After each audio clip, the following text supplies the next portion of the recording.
Thursday, and we are going to stay focused on the Schumer shutdown from top to bottom. It's day two. No better person to check in with than the leader of the United States Senate, Majority Leader John Thune. Senator Thune, welcome back. Always good to talk to you. Good afternoon, Hugh. Good to be with you. Is anything changed overnight? Has the buckling of the Democrats begun? Because I think it's inevitable. Not yet, but I tend to think you're right, Hugh. I just don't know how they sustain this position. They've walked themselves, and Schumer has led them into this down this rat hole, and I don't know how they get out of it right now. But it's going to take we need 5 of them to flip tomorrow on the vote, and we can open up the government and get back to work. But they seem to be really invested heavily in their far left special interest group strategy here. This is the shutdown of MoveOn.org and Chuck Schumer. Leader Thune, I write a column twice a week for Fox News, and if I get 1,000 comments, that's a pretty good result. 4,000 comments today, and the whole column is about everybody knows that Chuck Schumer shut down the Senate because of AOC. It's not like it's a secret. They tried a bunch of other narratives. Did any of them work? Anyone fall for this stuff?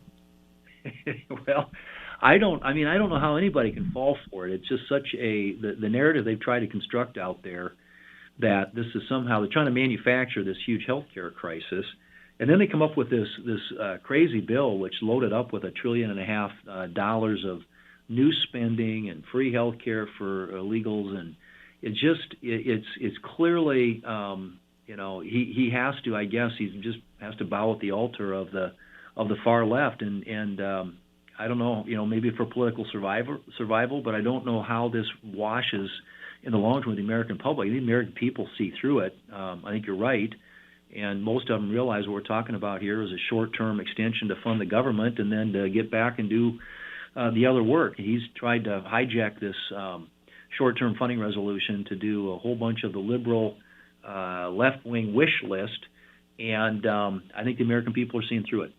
Now, my only guess was that Chuck Schumer hired Gavin Newsom's political team because they've gone so crazy on X that they would come up with this plan. But it does require truth at the bottom somewhere, and there's no truth to this. Are you negotiating or willing to negotiate on anything? Because I've heard from Senator Cornyn, Senator Sullivan. I'll talk with Senator Daines today. I don't think they're in the mood to negotiate on anything. I think you ought to open up the government. I think that's the bottom line. When they vote to open up the government, we're happy to talk to them about some of these other things. I mean, obviously, I've been very clear. We want to do appropriations bills. That's something they didn't do under Chuck Schumer, and he liked to write those bills behind closed doors in his office. And so we've tried to have an open, transparent process, and we want to get back to that.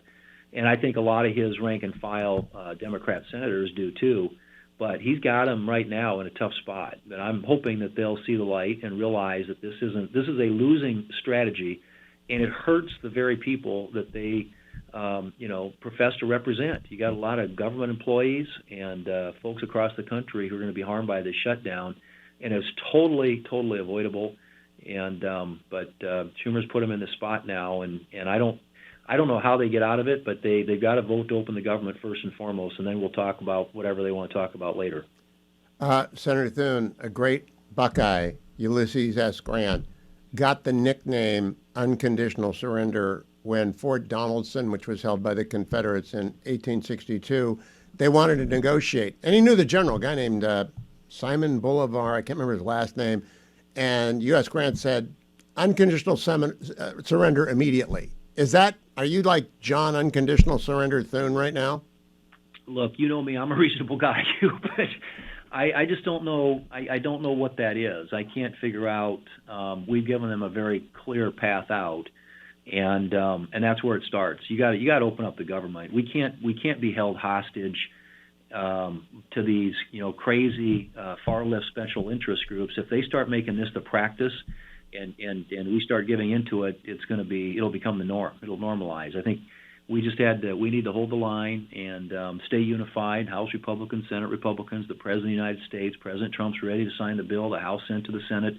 All the Democrats have to do is deliver a handful of votes to pass it, and we'll be back in business. But I just don't know where I don't know where that off ramp is at the moment. But I think that I'm glad there are conversations going on. I think that's healthy, but I also think that these Democrats who want a way out have got to start by opening up the government. That's where it all gets back to. Yeah, it was General Buckner, who was the Confederate, who eventually had to just There you go. unconditionally surrender. That's Let right. me ask you this: the comment that Senator Sullivan made to me yesterday was that when a caucus begins to believe their leader has put their own interests ahead of those of the entire caucus, the caucus begins to lose faith in the leader. And it was Senator Sullivan's belief that a lot of Democrats think Chuck Schumer is playing this to help Chuck Schumer and not them. Have you heard that as well? I think that yes. I mean, I think what you're seeing is, and it's hard for them to say that publicly because now they've all walked down the plank and voted 3 times against either the government shutting down or now opening it back up.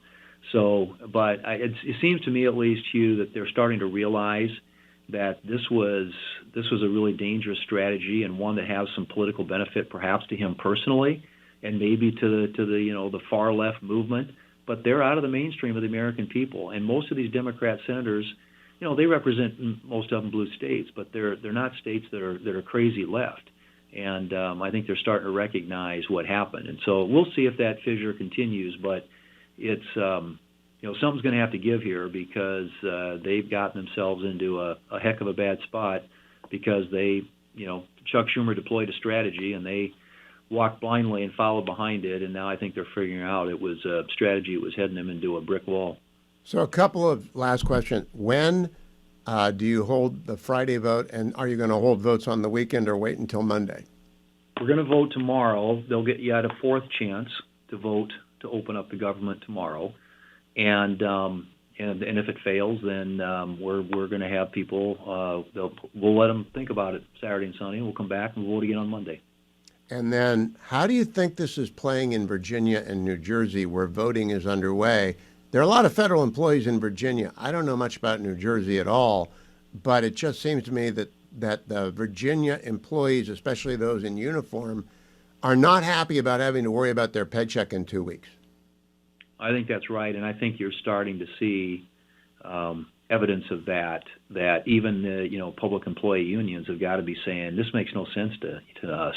They're trying to negotiate over this long special interest partisan wish list, and that's a very again written by left-wing special interest groups. And how does that help me, a government employee, when there's a legislative vehicle sitting at the desk in the Senate that they could pick up and pass today?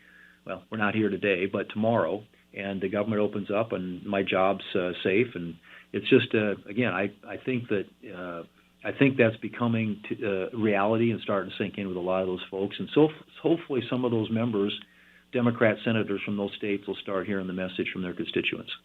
Leader Thune, thank you for the update. I appreciate it. I hope this is over by Monday or Tuesday because it's just about the dumbest thing I've ever seen a party do. And much as I like the Democrats to inflict damage on themselves, it's not good for the country, and I hope they wake up. Thank you, John Thune. Keep coming back. Appreciate it. Thanks, Hugh. I always love talking to the leader. He's so level-headed. He's always even keel, just the facts. And Chuck Schumer has put himself at the bottom of a barrel of fish. And you know the old expression, shooting fish in a barrel, right down there at the bottom of the barrel, and along with 46 other Democrats, or 45 Democrats and Angus King, or 44 Democrats and Angus King and Bernie Sanders, they're all taken incoming. I was out for breakfast this morning with Tony. Tony is the greatest commercial real estate guy in Maine. He's not political. He's a very smart guy, and he can't get his arms around this. And I said, there isn't. There is no argument. There's no reason to do this, and I believe fully that it's going to turn out that way. Let me take my relief factor, because during the break, I'm going to have to check in on the Guardians-Tigers game. I'm not going to keep it on during the show. It's too distracting. But I am going to take my relief factor. I carry it in curcumin, resveratrol, and omega. I take it every day in the first hour. I especially need it in playoff time because I'm apt to make sudden motions with which my body is not familiar, like jumping up and down and throwing things or yelling. and this is an elimination game. Either the Guardians go home or the Tigers go home. I'm really kind of afraid to open up because it's Slade Ciccone. But he might throw a no-hitter. I don't know. 1-800, the number 4, and the word relief. If you want to order your Relief Factor, I take it every day because it gets rid of the minor aches and pains that come with exercise and aging, and you are definitely getting older, and you ought to be exercising. 1-800, the number 4, and the word relief. The starter pack is $19.95, which is less than $1 a day. You can also find it at their website, relieffactor.com, relieffactor.com. Doug Burgum is the Secretary of the Interior, former governor of North Dakota, friend of the program. Good to see you, Mr. Secretary. I want to ask first, what's a government shutdown look like to you? You ran a state. I doubt North Dakota ever shut down. What's this look like to you? Well, I don't know. This could be one of the dumbest things that's ever been invented that allows government to, quote, be shut down. It is. I mean, I get it's part of the modern political thing, but if you think of, Interior is 65,000 people managing 20% of the land resources in America, plus all the offshore, plus all the subsurface, 700 million acres of subsurface. And then if you were a company and then somebody just said, oh, on Wednesday we're going to shut down our operations, but somebody figure out what's essential. Well, how about wildland firefighting? How about law enforcement?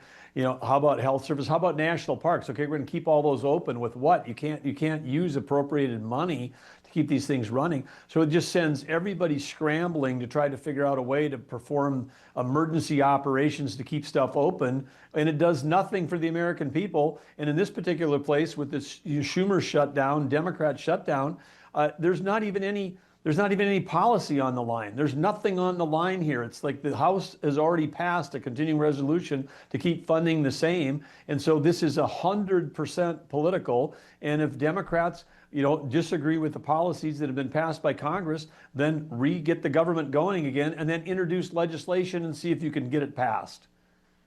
I call the Schumer shutdown that, but I also call it the Seinfeld shutdown because it's a shutdown about nothing, as you just laid out. But it does have real-world consequences, and I'm trying to drive home what they are. I thought this morning, what if I had worked so hard to get a meeting with, say, the U.S. Fish and Wildlife Service regional office out in California, and it was scheduled for this week, and then all this, it takes weeks to get that. They're not essential employees. I'm sure they're not at work. What's your instructions about what's essential and who gets to stay? Because a lot of permit applicants need those permits. Yes, well, we're arguing that permitting is essential, and we're again working to try to keep as many people going, keeping the parks going, keep whatever. But then you have to find, Hugh, we've got to go find a revenue source someplace. If you can't use appropriated dollars, then we've got to find it. What do you find it for? Recreation fees, find it from other sources. So all kinds of energy goes into this, as you say, this Seinfeld episode of trying to keep things going for the American public. But it creates a lot of friction. I mean, there's one estimate that basically we're costing the U.S. economy about $1 billion a day, $7 billion a week. You add that up. I mean, it's for a while, and then all of a sudden you start knocking tenths of percents off of our GDP. So it's self-inflicted economic harm. Thanks to some people that are concerned about their reelection in a Democratic primary. I don't think anyone's fooled. I wrote a column for Fox News this morning. Everybody knows this is about Chuck Schumer keeping his job in 2028 if AOC challenges him. Does anyone not know that? I mean, have you run into anyone who thinks it's really about something? No, I mean, nobody that I've run across in D.C. thinks it's about something. I mean, this is about nothing other than the politics of survival and the politics of the extreme left of the other party that is trying to make a point. Because it is frustrating to me as a business guy to see the progress that we're making under President Trump's leadership to move so many things ahead, and now a lot of that stuff grinds to a stop. But we're still at work. Teams still work. We got all of the appointees that President Trump has made. They're all showing up every day. We're trying to keep things going. But what we're dealing now is with you're putting out fires because people are calling about the things you described about a permit here, some opening there, and trying to do everything we can to accommodate citizens. But how about we just like I said, if they want to change policies, there's a thing called legislation. Let them introduce legislation and see if it passes. I'll come back to the Schumer shutdown, but it's serendipitous that you're on today, Mr. Secretary. I had breakfast this morning with one of the smartest guys in Maine. His name is Tony McDonald. And we were talking about nuclear power, small modular reactors, and why we have to win the energy race because of China. And he said, I'm not a dumb guy. Explain to me why we have to win the energy race. And so I wish Doug Burgum was here. I'm talking to him later because can you explain to the country why we must win the energy race? Well, Hugh, people have always said for centuries the phrase that knowledge is power, and that's true. But now in the world of AI, where we've never before in human history been able to convert 1 kilowatt of electricity indirectly into intelligence, that's what an AI factory does. They call them data centers, but it's actually a factory for producing intelligence. It's a GPT, a general purpose technology. So I take electricity, I make intelligence. So guess what? We used to say knowledge is power. Well, now power is knowledge. Power begets knowledge. China is adding electricity at a level that anybody in America, if they understood it, would say that's an alarming rate. Why are they doing that? They're doing it because they know that we're in an AI arms race. And an AI arms race affects everything. It affects defense, and automotive, manufacturing, education, healthcare. And say, well, what's a real world example? I mean, last spring, Hugh, you followed everything that was going on with the Iran funding terrorism against Israel closely, as well as anybody in the country was. You remember those days last spring when Iran would launch 500 missiles on the same day, and some of them were coming at 80 miles an hour, 200 feet above the ground. Some of them were coming at hypersonic speed and would arrive in 12 minutes versus 8 hours, and others were landing in between. And then the Israelis would shoot down, with our help, but they would shoot down 498 out of the 500. And Americans would go, oh, that's interesting. Who won the game last night? I mean, like it was just a natural thing that somehow we've got the ability to take all these objects riding simultaneously. I mean, Israel would have been gone without AI. You don't target 498 out of 500 incoming missiles without AI. And so, Americans just have to understand, like whether it's us or its allies in the world that we're in is a dangerous world, and whoever controls AI is going to control the world. And for us to be able to play in that game, we can lead in technology, but we're losing on the electric production side. We've got to defend the electric base we have, the base load we have, and then we've got to build a lot more. And President Trump, thank God, understands that. And that's why he declared an energy emergency. That's why he created the Energy Dominance Council. That's why he's got a whole of government working to make sure that we increase our base load power generation in this country. And that brings me back in our last minute to the Schumer shutdown. China never takes a day off. They don't take the weekend off. They are always building capacity. Do you think they ever just say, oh, let's shut the Chinese government down for a couple of weeks because somebody on the Central Committee wants a better job? Not a chance, Hugh. And last year, China opened up 93 gigawatts of coal. That's 1 gigawatt would run all of the Denver metro area. So that's a 1 gigawatt power plant opening every 4 days from coal. And on top of that, wow. They got 30 nuclear facilities that they're building. They've spent hundreds of billions on hydroelectric. Their line for increasing power from all forms of electricity is going through the roof. Ours was actually declining. The Biden administration's plan that they handed the Trump administration was a reduction in baseload because they were hell-bent on shutting down all the coal in this country. Secretary Burgum, good luck in getting everyone back to work and ending the Schumer shutdown. This is not a game. It really does affect the American economy, as you pointed out, and America's national security, as you just explained as well. Good to see you again, Mr. Secretary. It is Yom Kippur, so our Jewish friends who are not listening to the radio because they are observant, and they turn off all electronics, and they lead a day of fasting and prayer can't hear this. But my Christian friends can. The International Fellowship of Christians and Jews is a sponsor of our show, and they decided as we approach the second anniversary of the 10/7 massacre to try and put it front and center and rally Americans to support the needs of Israel, including those of hostage families, the poor plight of the hostages. Listen to the president of the ICFJ, Yael Eckstein. Thank you so much for mentioning the hostages, Hugh, because this is something that every single person in Israel is holding our breath until every single hostage has been released. And unfortunately, the answer is no. 2 years later, we still don't have all of our hostages back. There are still 20 living hostages who are being held in the tunnels of Gaza, and over 24 bodies of family members that can't give a proper burial to their loved ones until we get their bodies back. We will never leave our hostages behind and forget them. Until every one of them is home, Israel will be fighting to get them back. Now, I talked to John Podhoretz yesterday, editor of Commentary Magazine, about the fact that young Democrats are turning against Israel, and we got to turn that around. But first, we got to take care of Israel. There's a banner at the top of HughHewitt.com. Any contribution you make to the ICFJ, IFCJ, International Fellowship of Christians and Jews, and the banner is at the top of HughHewitt.com. 100% tax deductible. Money goes to Israel. Help Israelis on any number of fronts. The fellowship has been doing this for decades. They are so good at this. International Fellowship of Christian and Jews. On this Yom Kippur, if you're a Christian, show our decency, our respect for our older brothers, and help them in this time of great anticipation. A lot of people are praying in their Yom Kippur observations today, as Christians are around the world, that Hamas accepts the deal that President Trump put on the table, and that every country in the region, including all the Gulf states, Turkey, everybody said, Hamas, give up the hostages, disarm, and leave, and we'll get you safe passage. It is the consensus deal. Will they take it? I don't know, but I would appreciate your help for the International Fellowship of Christians and Jews. The banner is at the top of HughHewitt.com. Remember, some people support Israel for faith-based reasons. I don't. I'm a national security guy. Israel is a superpower. It's an intelligent superpower. It's a nuclear superpower. It has the will to reach out with a long arm and help the United States across all domains. We need Israel. Israel needs us.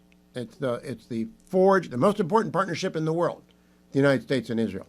And it's strong, and it's going to get stronger, and we're going to make sure it is every day. And one way you can do that is with a donation to the International Fellowship of Christians and Jews. The banner is at HughHewitt.com. Let me also take a moment to tell you about mortgages. I got the note today that the mortgage rate, the number of people who have to move this year are 4.5 million people. I was thinking about them, 4.5 million people. Where they're going to get their mortgage from will depend whether or not they get screwed or get the best deal possible. If you have to move, call AndrewandTodd.com. 888-888-1172. Been my sponsors for over a decade. I've known Andrew Delway for 25 years in a Bible study with me. Todd Avakian for half that time. They have helped thousands and thousands of my listeners and viewers. All you have to do is go to AndrewandTodd.com. 888-888-1172. 888-888-1172. What they will do for you depends on who you are and where you are. They will get you the best deal no matter who you are and where you are. But what you get depends on your credit rating, depends on where you're moving to, how much you want to put down. But I especially want to talk to people who are staggering under a load of debt. They've got a great 3% mortgage, but they got credit card debt at 15 or 20%. They got a student loan debt, the number of which I do not know. They've got appliance debt and car debt. It may make sense, this is a math problem, for you to combine all your debt into one mortgage on your home. And when you do that math, don't do it by yourself. Do it with Todd Avakian or Andrew Del Rey. And all you have to do is call 888-888-1172. And they will talk to you about whether or not refinancing makes sense. Even if you're going to lose your 3% 30-year loan and go to a 5%, it still might make sense. It depends entirely on the math, because you're paying a lot more than 5% the loan you'll get, or 6% the loan you'll get from AndrewandTodd.com. You won't know till you call them. 888-888-1172, no matter where you are in the United States, north, south, east, west. They will talk to you. They'll get your call, because Sierra Pacific is a bank. They lend you the money. They take your application, whether it's a refi or a purchase, whether it's a second home or a rental. Soup to nuts. AndrewandTodd.com, 888-888-1172. Noah C. Rothman, senior writer for National Review on the Editor's Podcast, joins us. Noah, you are my New Jersey guy, and I always know what I don't know. I don't know New Jersey politics other than Chris Christie. And so I've been following the race from afar. Looks like jackfornj.com. I think that's the name of his website. Tell me about the race and whether or not the federal shutdown will impact it at all. I don't know if the federal shutdown will impact it all. Certainly not as much as it does in Virginia, where in Northern Virginia there's a lot of federal workers who will be enlivened by the shutdown. But in New Jersey, I think less so. So there are some structural obstacles before Mikey Sherrill, who's the Democratic nominee for governor. Democrats have not secured, first of all, Phil Murphy was the first Democratic governor to win 2 consecutive terms since Brendan Byrne in the 1970s. A lot of Democrats in the state have, Democrats in the state have a tendency to either lose re-election or be scandalized out of their office. And Democrats have not been able to secure 2 consecutive terms and then a 3rd term in the governor's race since the 1960s. So it's rare that if she pulls this off, it'll be a feat. That being said, the polling does indicate that she has a pretty sizable lead and a stable lead. You can't like her trajectory. Over the course of the summer, her polling has been going down. Jack Ciattarelli's been going up. But depending on the poll you look at, with the exception of Emerson, which is a quality poll, and shows a tight race, a 1-point race, every other race shows her with a lead outside the margin of error. But she's had terrible news cycles. One terrible news cycle after the other, leading with most recently with this that she's very incensed about, this leak of personal information relating to her time as a student in a military academy, in which she was caught up in a cheating scandal, not participating in the cheating scandal according to her or any of her compatriots, but she was standing in solidarity with them and did not walk for graduation. And this resulted in the release of some of her private information, not publicly, but to journalists and to the Ciattarelli campaign. And the Democrats are crying foul about it, trying to generate a lot of sympathy. As far as I can tell, the race essentially boils down to this dynamic. The Sherrill campaign is trying to nationalize it. Every ad they run is about Donald Trump and Jack Ciattarelli's closeness with Trump and how MAGA he is, and how MAGA, you're not MAGA. Don't you remember that, New Jersey voters? So you want to vote against MAGA. And Ciattarelli's campaign is emphasizing local issues, emphasizing property taxes, which is the lead issue that most New Jersey voters care about, emphasizing the increase by 3-fold of the average power bill in this state over the course of the summer. And I think a lot of that's generating traction.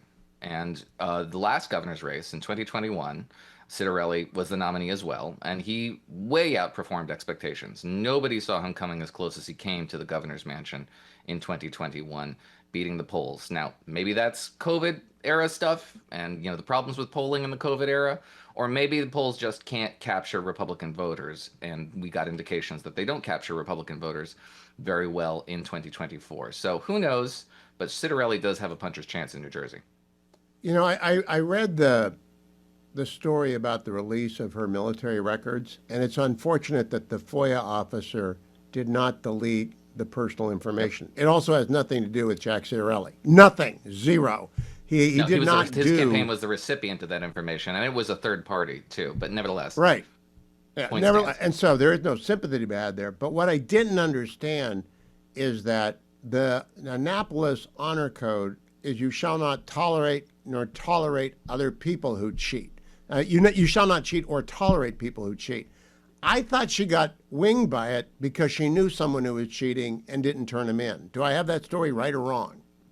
That's my understanding of it as well, is that she was not a participant in this scandal, but she's in solidarity with her fellow students who were. She declined to walk during the graduation. Okay, yeah, that would be interesting to find out, because the honor code is pretty strict. If you know about someone who cheats, you're supposed to turn them in, and they take it very seriously. Now, tell me about property taxes in New Jersey. California stays deep blue because of Prop 13. No one's getting priced out of their house. New Yorkers are getting priced out of their house, and I know that from New Yorkers. Is the same thing happening in Jersey? I can't say if there's been a rash of individuals who have lost their homes as a result of property taxes going up. But property taxes go up, and they go up pretty regularly. It's a municipal level issue, so you can't really lay it at the feet of the state. But we have property tax rebellions in this state about once a generation, and we're due. Jim Florio in 1993 arguably lost his re-election to Christine Todd Whitman over property taxes. You could say that in the wake of the financial collapse in 2008 and the burden of property taxes on top of a sluggish economy contributed to Chris Christie's victory in 2009. It's been a minute. And certainly because this is the top issue for New Jerseyans, the last poll I saw had 30% of New Jerseyans listing property taxes as their top issue. Every other issue, as far as I remember, and I think this was Quinnipiac, is down in the single digits. So this What is a about cost crime? of living issue. Crime is up there, but again, single digit issue. And that's an issue everywhere. Property taxes are kind of unique to New Jersey because New Jersey has a social covenant in which we have really, really high property taxes. And the thing used to be, Hugh, that we had really, really high property taxes, but we had no gas tax. So it all balanced out, right? And then I think it was about 2016, and this was under the Christie administration, that we acquiesced to having a gas tax. So the whole New Jersey social covenant has just been broken. And that's been brewing for a while in the background that may come to a head in 2025. Now, my last question about New Jersey. I hate the New Jersey Turnpike. I have to drive it a couple of times a year. Does that drive people crazy too? I don't think it's as bad as the Garden State Parkway. This is a purely subjective assessment of New Jersey highways, but I can tolerate the Turnpike, particularly when you get down south, more than I can the New Jersey Garden State Parkway, because just the lanes are far too small. But this is getting picayune. And are you starting to vote already? Virginia, I can vote as soon as I get back to the state, which is soon. Do you get to vote early in New Jersey, and are the numbers up? You can vote early in New Jersey. Ballots went out quite a while ago, and they're being received, as far as I know. I don't vote personally by mail. I much prefer to go to my municipal building and shake hands with people and pull the lever, like sort of a civic obligation as I see it. So I don't have much personal experience with absentee ballots, but we do have an absentee ballot regime here, and ballots went out. Well, we have early voting in Virginia, late so I September. get both. I get to vote at my convenience, and I get to go to the registrar of voters and pull the lever, which I also prefer to do. That way you know it got there. Noah C. Rothman, follow him on X from National Review. Good to see you, Noah. Coming up after the break, United States Senator Steve Daines joins me. I'm going to talk to him about what exactly is going on in the Senate. I expect he's going to tell me exactly what Majority Leader John Thune told us at the beginning of the program, that the Schumer shutdown shows no sign of letting up, and that the Democrats are digging a hole deeper and deeper and deeper with the American people. And the first rule of holes, stop digging. Not sure that they're up to that. May be able to get a chance to talk about permit reform as well. We have a great sponsor on the Hugh Hewitt Show, the American Exploration and Production Council, axpc.org, axpc.org. You see, the shutdown is an attempt to jam down a bunch of stuff that the Democrats want that the Republicans are not going to give them in any way, shape, or form. But there might be things that Democrats want that Republicans will give them in the ordinary course of the appropriations and legislation process. It's called regular order. One of those things would be permitting reform, because as Secretary Burgum just said this hour, our economy needs energy dominance. And in fact, our national security needs energy dominance. And the American Exploration and Production Council represents the leading independent oil and gas producers.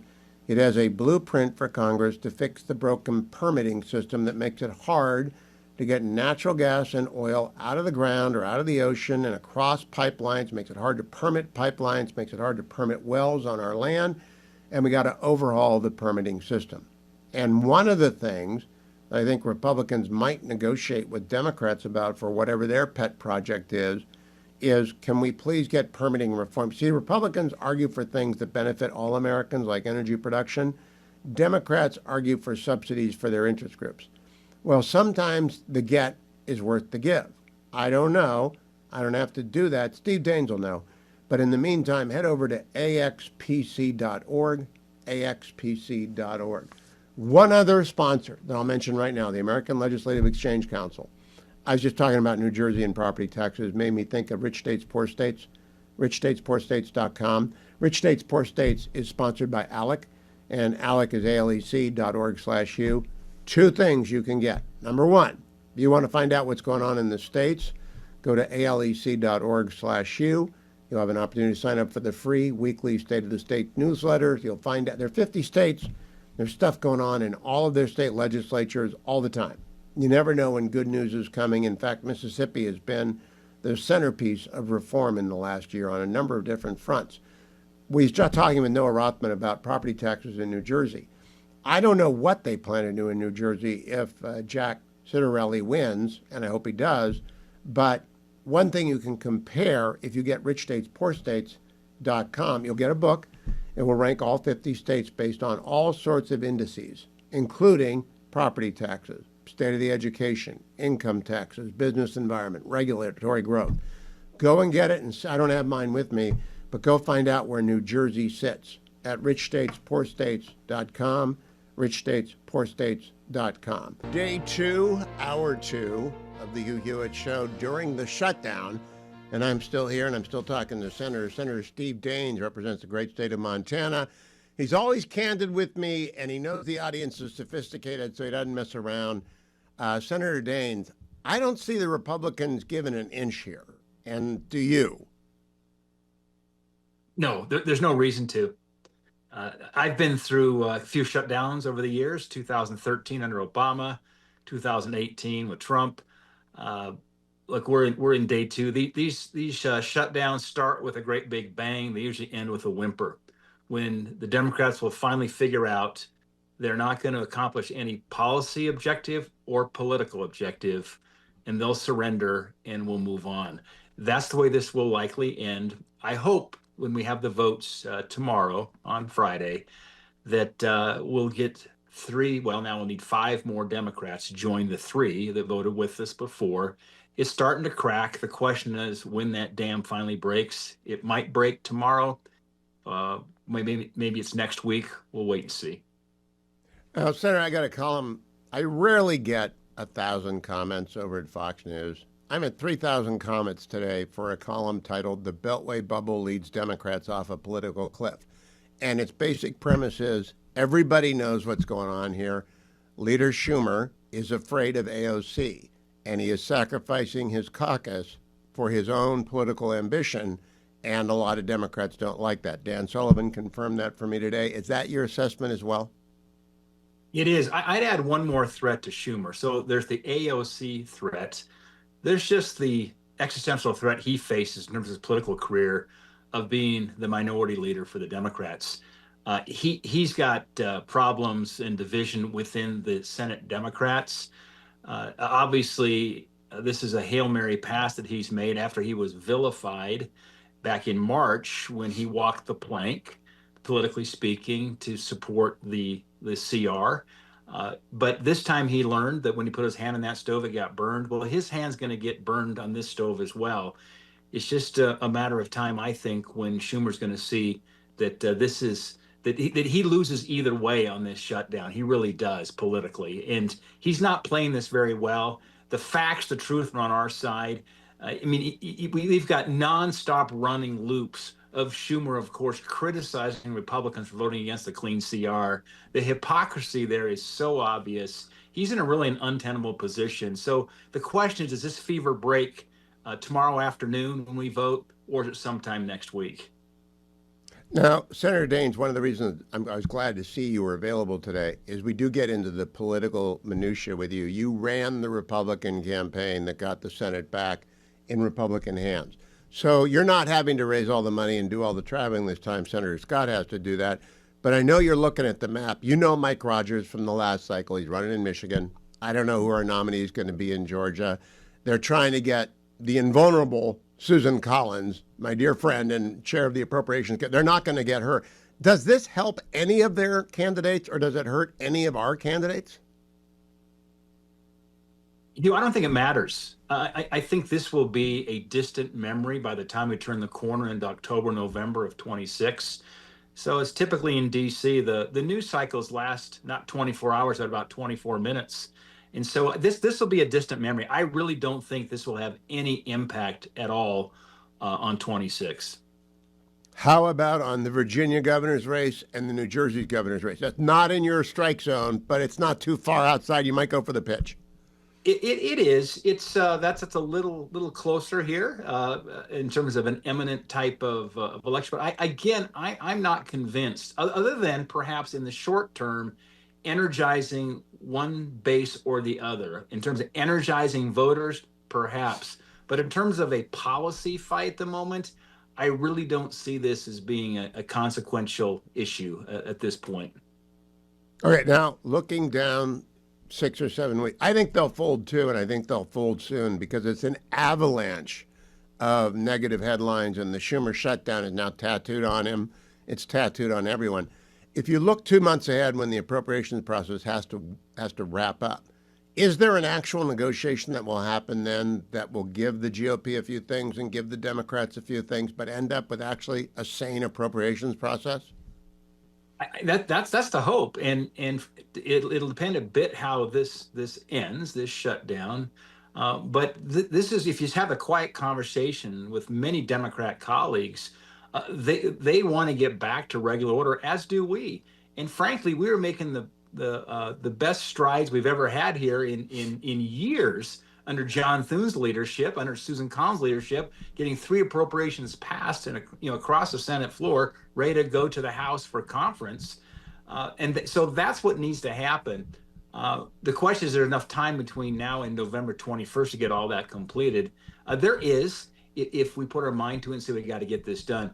The wrinkle on this will be the subsidy issue with the COVID short-term subsidy ACA issue, in terms of how important that becomes. But that will be, I think, part of the overall appropriation mix.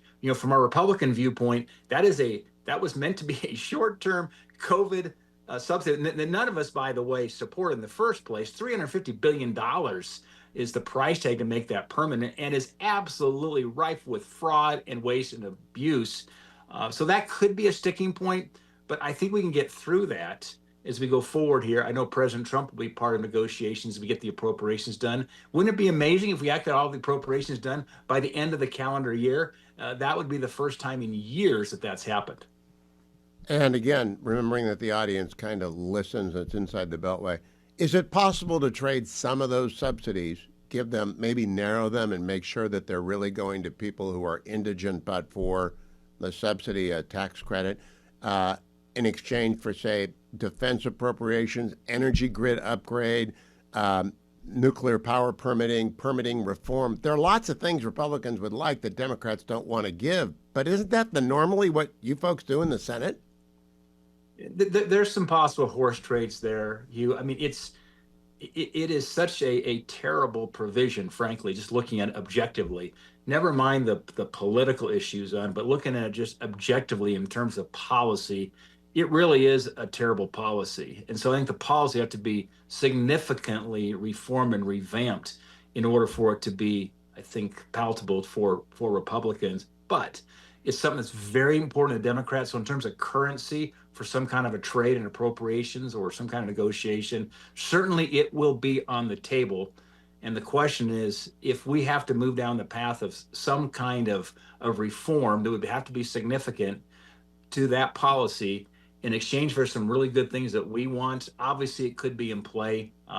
Wait and see. But that, I think that really is discussion for after we get through this shutdown. We're not going to negotiate on this now.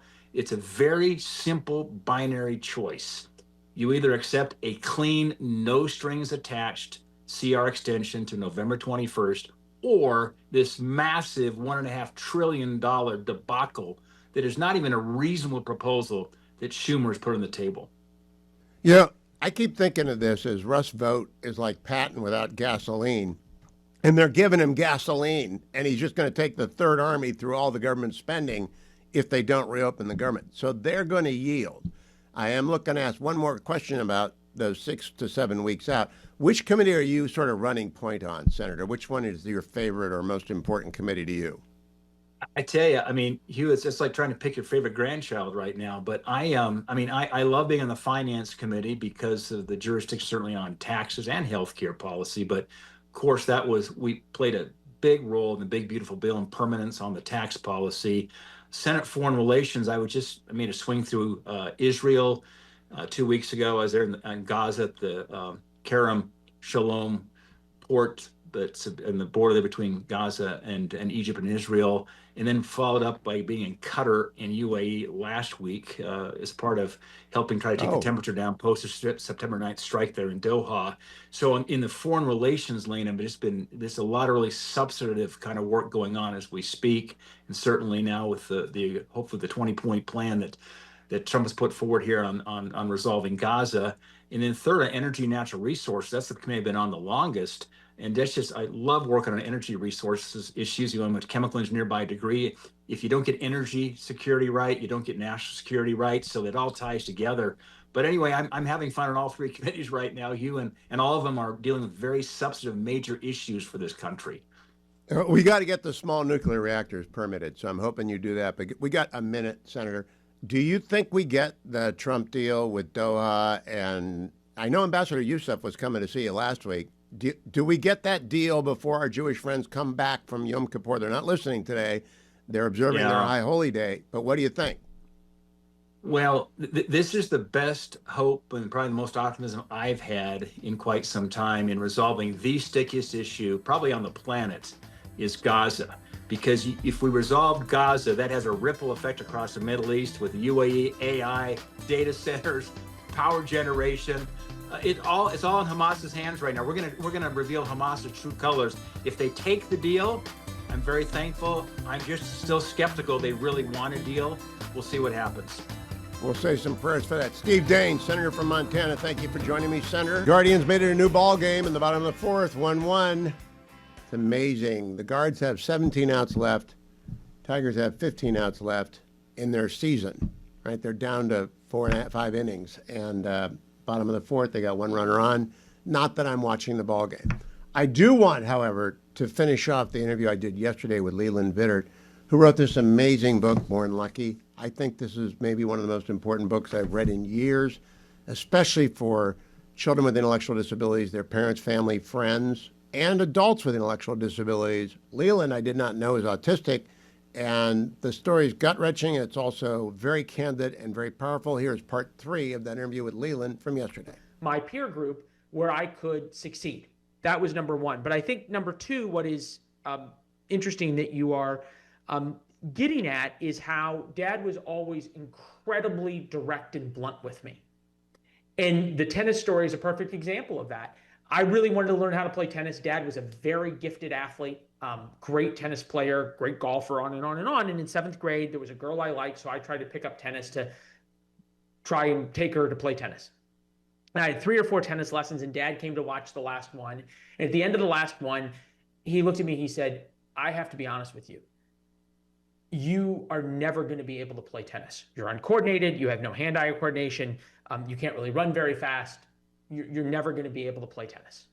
Now, I'll take you as many tennis lessons as you want. I'll come watch your games, but you need to know you will always be terrible. Which some would say was cruel or harsh parenting.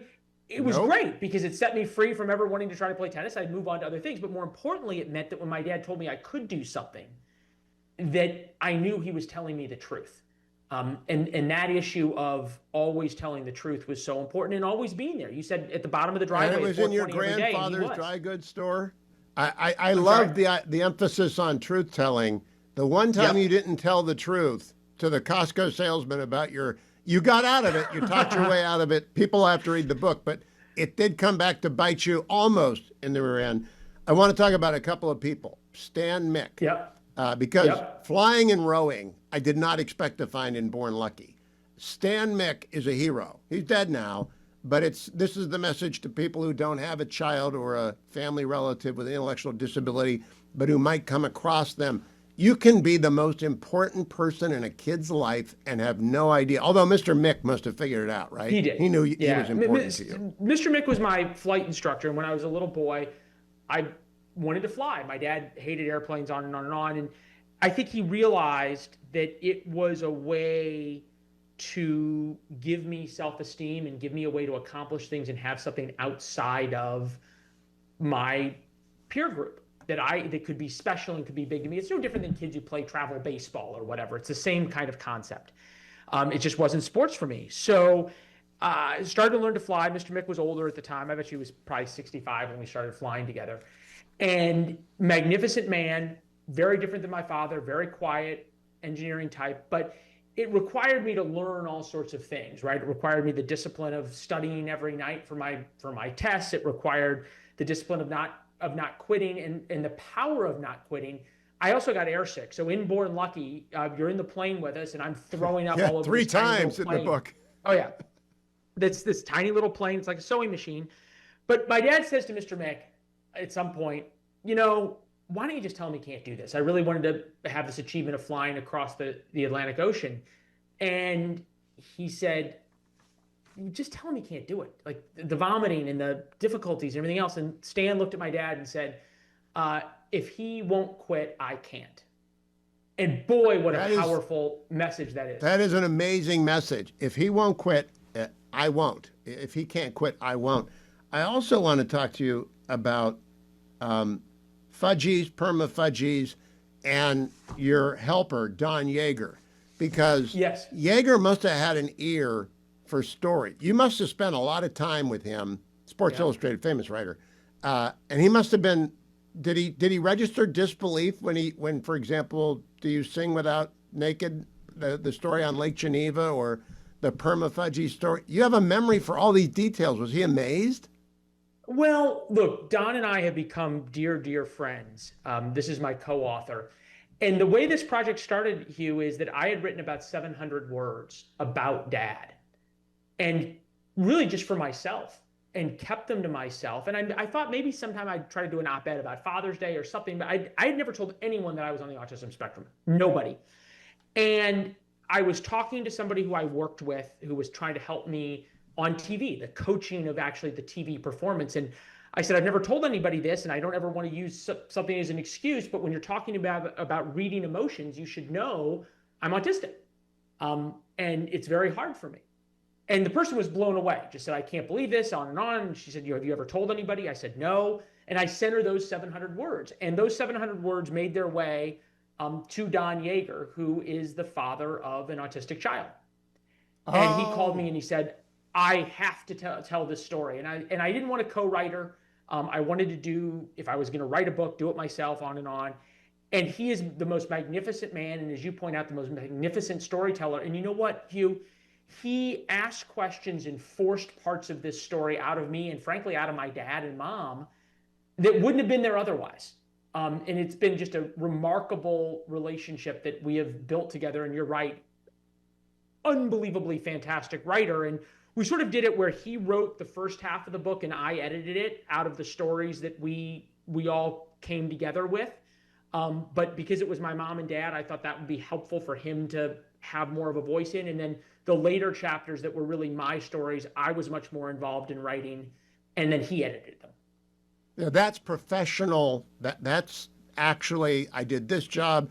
I went from, where did you start? Little Rock to Orlando to Denver. The last, and there's a lot of emotion in, there's meeting Rachel, there's being invited to leave Fox News, there's the inner workings of a DC cable news newsroom, which I think your listeners will find that part of Born Lucky interesting. But that was more the story I thought that I could kind of tell more exactly. But I also want to encourage everyone who's listening. Leland and I can't spell. And I share this with you, Leland. I can't spell. And so when you wrote in your book, I still can't spell, I said, gosh, there are two of us in the business. I'm so happy about that. I do want to, before we wrap this up, I got to tell you about the one thing I think you're wrong about. You pronounce sort of last rites over talk radio. And you got your start in talk radio in St. Louis. Backwards a little bit. Let's pause there and roll it back. This is part 3 of 4. We'll finish up in the next segment. I do want to do my endorsement for Relief Factor. And not just because it keeps talk radio going strong. Leland isn't pronouncing last rites over talk radio. He's talking about the explosion of media. We'll get to that. The book, Born Lucky, is fabulous. So is Relief Factor. Relief Factor is so fabulous because even if you're uncoordinated like Leland and me, you can still walk, run, and lift weights. There are 3 things you can always do: walk, run, and lift weights, and not hurt yourself. Bicycling, not so much. Anything involving the water, not so much. But you can run, walk, and lift weight. And when you do that, you'll get minor aches and pains. And if you're commuting, you'll get minor aches and pains. That's what Relief Factor is for. I take it every day in the first hour. I take it on the air so you can watch on the Salem News Channel, hear on the radio, listen to it on the podcast. I want you to know I love the product. I've taken it for 12 years. And whatever reason, Relief Factor wants me to keep telling you every hour. And I am happy to do so because it's a product I value, a product I take. Call 1-800, the number 4 and the word relief. Get the starter pack for $19.95. That's less than $1 a day at 1-800, the number 4 and the word relief. Or go to relieffactor.com, relieffactor.com. One of our great sponsors is Americans for Prosperity. They have a lineup of specialists on all things budgetary and fiscal, one of whom is Kurt Couchman, Senior Fellow in Fiscal Policy at AFP. Hey, Kurt, I want to know how a government shutdown fits into fiscal policy, because it's not any policy at all. It's like the Seinfeld shutdown. It's about nothing. What are we doing here? Yeah, it doesn't make any sense. The federal government didn't have shutdowns at all before the Jimmy Carter administration changed the game.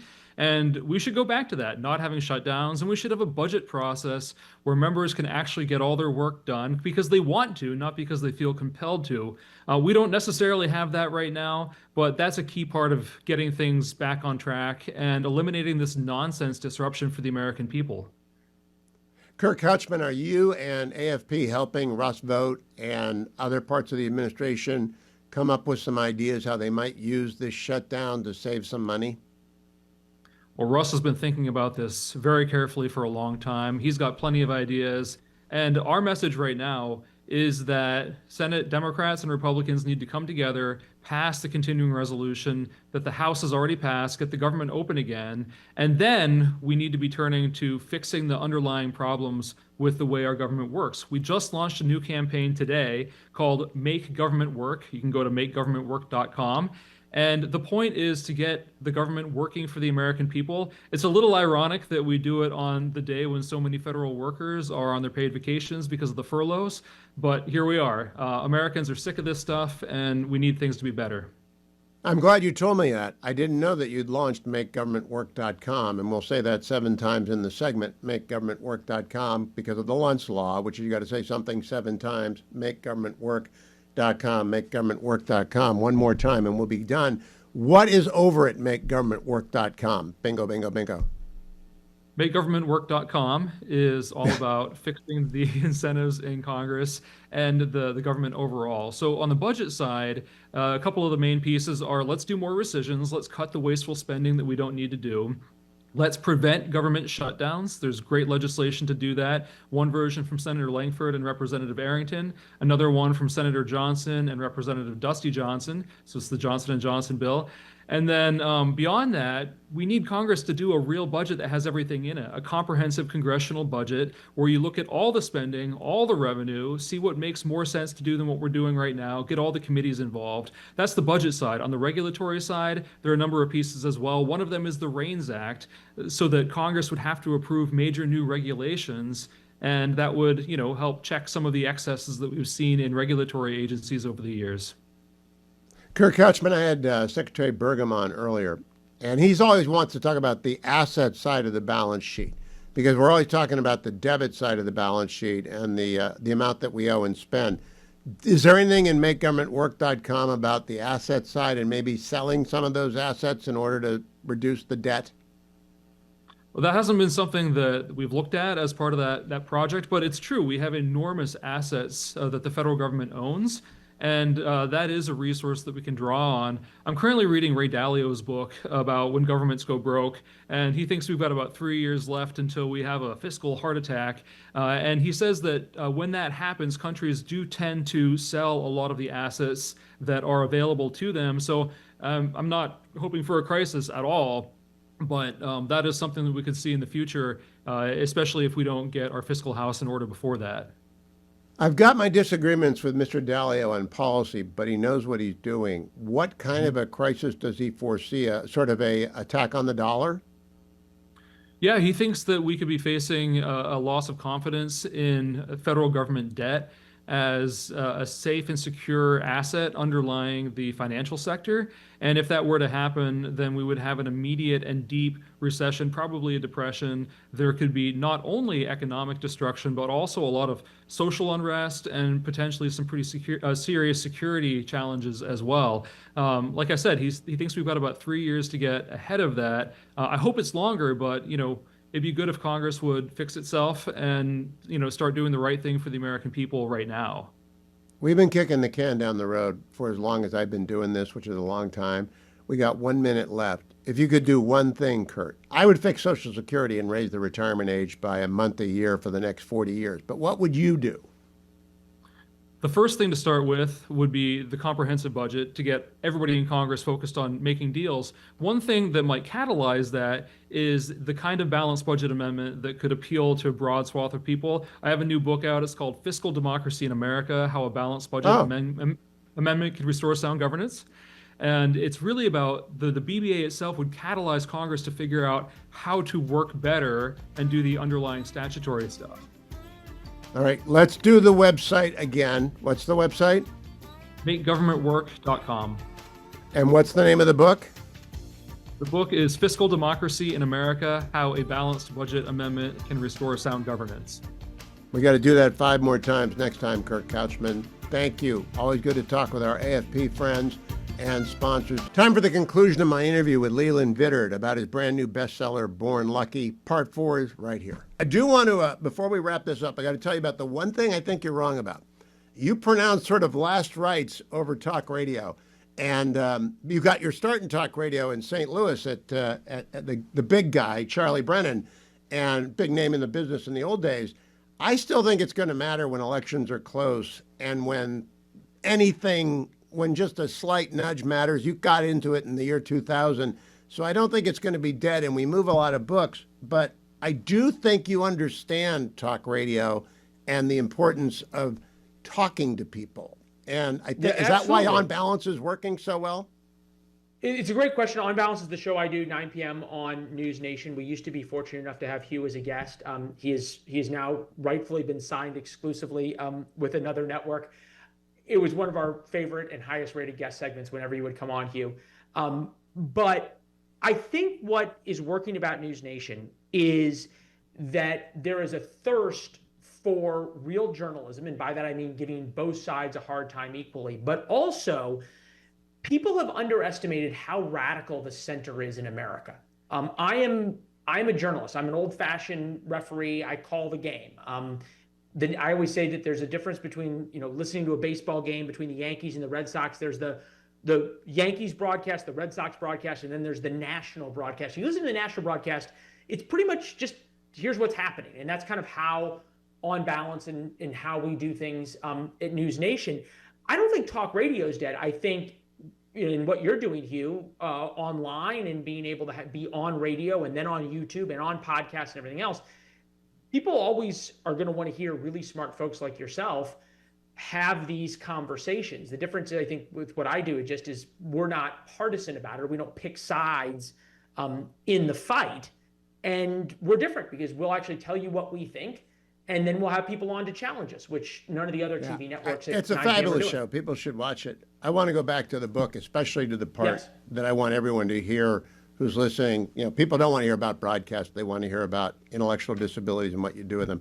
Your dad's afterwards has one line. There is no finish line. And, once you put your arms around that as a parent, as a brother, as a sister, as an aunt, as an uncle, as a friend to a kid who needs help, there is no finish line. Then you'll begin to realize it's just about the day ahead of you and helping the kid the day ahead of you. Do you think it's going to change attitudes towards kids who might be different in the classroom? I don't know if it'll change attitudes. One of the things that was very important to my dad is that he never told anybody that I had autism. He said because he didn't think really anybody would care. He didn't want me to be sort of wrapped in bubble wrap. He said, I'm going to hold your hand through the adversity rather than take the adversity away, which he did. He was there every night at 4:20. He would put me back together every night from the humiliation and abuse that I took every day in school. And I didn't know this until I wrote the book. He would then walk downstairs from my bedroom when I went to sleep, and he would sit in the living room by himself and cry for hours. And my mother would come out and find him. So I don't know. This isn't a prescription or a cure, right? This is just my story. But I think what I hope it does is it says to parents, you can make an enormous difference in helping your kid be more and putting them back together and how important that is. My dad never let me have an extra minute on a test or not take a class because I had severe learning disabilities, or he never I never got a pass in English because I couldn't spell or had these issues or anything like that. Never took medication. His idea was, I have to teach you to adapt to the world. And that was his point. And he never wanted me to use it as an excuse later in life. And I hesitate always now when I tell this story publicly, that I'll sort of start slipping back. Oh, well, I can be a little less disciplined about how I treat people or how I work every day to focus on people and to put into action the lessons that my dad taught me. Because people now know that I have this issue, they'll be more understanding. And the truth of the matter is, people may be understanding outwardly. I don't think people are really ever understanding inwardly. Like the world is the world. And the idea that the world is going to adapt for you is just hogwash. Maybe it should, but it's not. And that's the world we live in. And that's what my dad and the story of Born Lucky is trying to adapt me to. Well, I'll add an addendum to that. It will encourage parents, but it's also going to encourage kind people to continue to be kind, because people don't forget kindness. Yeah, Born Lucky is the demonstration of that.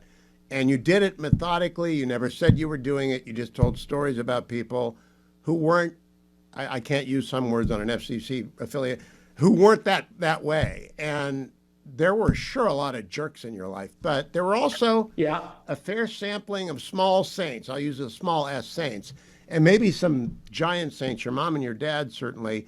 And Charlie Brennan, go practice your craft. I want to close there. Michael Kelly, before he was killed in Iraq, told me never mistake journalism for a professionalism. It's a craft and you have to practice it.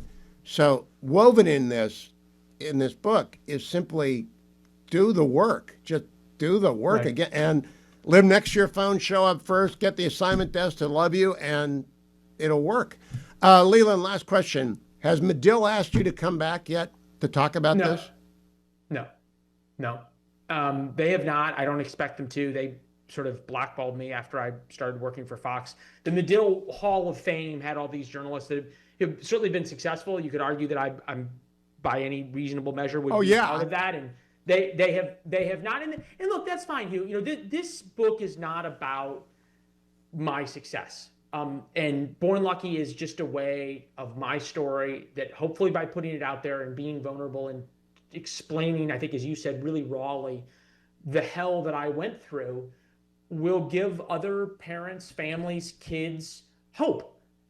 Every parent of a kid who's having a hard time, the hope that it gets better and what it means to show up and to put your kid back together every day is so important, and I think so underrated by the experts. And look, there's a reason now Born Lucky has sold out on Amazon twice, and we are having to print 20,000 more copies and 15,000 more copies after that, because people are hungry for this story. Because nobody's It's never going to go out of print, Leland. It's never going to go out of print. And I interview a lot of people and I read a lot of books.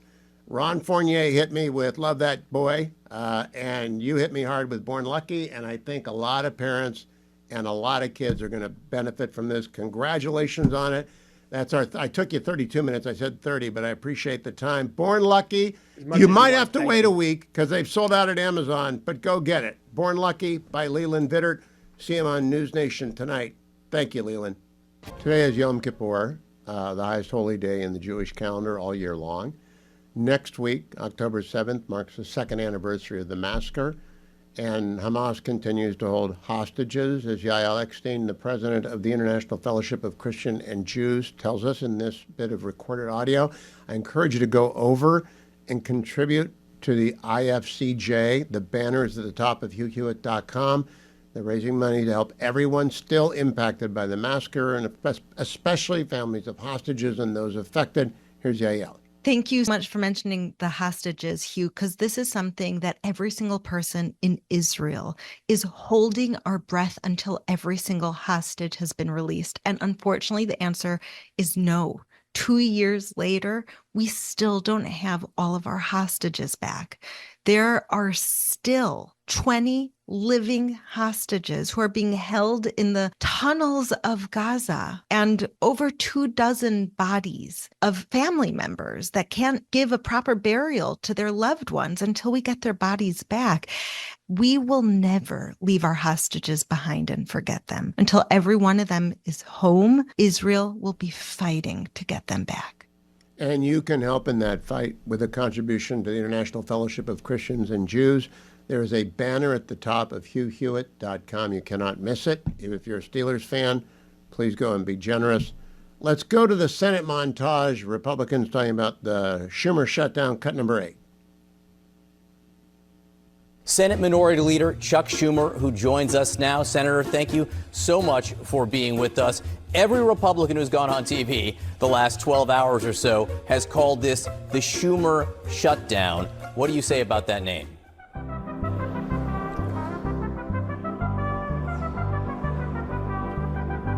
Senator Schumer, can you hear me? I can't hear. Well, today we're in the middle of the Schumer shutdown. The only reason that we might have a Schumer shutdown is because they don't want to come to the table.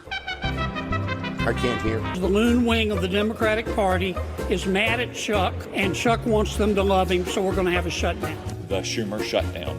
I can't hear. Schumer shutdown. Welcome to day one of the Schumer shutdown. A shutdown being engineered by Chuck Schumer. This is truly a Schumer shutdown. Senator Schumer, can you hear me? I can't hear.